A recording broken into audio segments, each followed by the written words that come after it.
বাবা মস্ত বড় ক্রিকেটার কিংবদন্তি, অথচ ছেলের জায়গা হয় না রাজ্য দলেও। ভারতীয় ক্রিকেটে এমন ঘটনা অহরহ। সেই তালিকায় যোগ হলেন এবার রাহুল দ্রাবিড়ের ছেলে শমিত দ্রাবিড়। বাবার নামের ভার নিতে গিয়ে কি মেলে ধরতে পারছেন না তারা? শামীম খানের রিপোর্ট। ভারতীয় ক্রিকেট ইতিহাসে সুনীল গাভাস্কার, সচিন টেন্ডুলকার, রাহুল দ্রাবিড় সাফল্যের চূড়া ছুঁলেও তাদের উত্তরসূরিরা বাবার নামের সুবিচার করতে পারেননি। সচিনের ছেলে অর্জুন টেন্ডুলকার এক সময় সম্ভাবনার আলো দেখালেও এখনো পর্যন্ত নিজেকে প্রমাণ করতে পারেননি। মুম্বাই বা আইপিএল এর দলে সুযোগ পেয়েছেন, কিন্তু ধারাবাহিক পারফরমেন্সের অভাবে হারিয়ে গেছেন লাইমলাইট থেকে।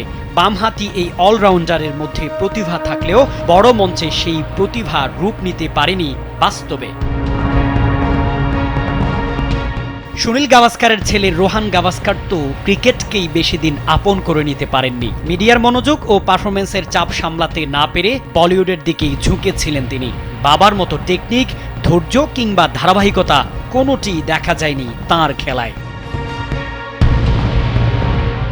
রাহুল দ্রাবিড়ের ছেলে শমিত দ্রাবিড় এখনও বয়সে তরুণ। বয়সভিত্তিক ক্রিকেটে তিনি অংশ নিচ্ছেন ঠিকই, তবে বাবার মতো মার্জিত ব্যাটিংয়ের বদলে আগ্রাসী ক্রিকেটে নিজেকে গড়ার চেষ্টা করছেন। কর্ণাটকের রাজ্য টি-20 লিগে তার পারফরমেন্স ছিল খুবই গড়পড়তা।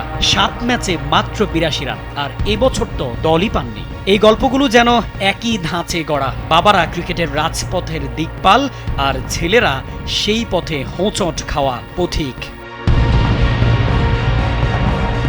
বড় নামের ছায়া সবসময় আশীর্বাদ নয়, তা মাঝে মাঝে অভিশাপ হয়ে দাঁড়ায়। ছোটবেলা থেকেই লাইমলাইট, মিডিয়ার বাড়তি মনোযোগ আর ভক্তদের সীমাহীন প্রত্যাশা, যা একজন তরুণকে সীমাহীন চাপেও ফেলে কখনো কখনো।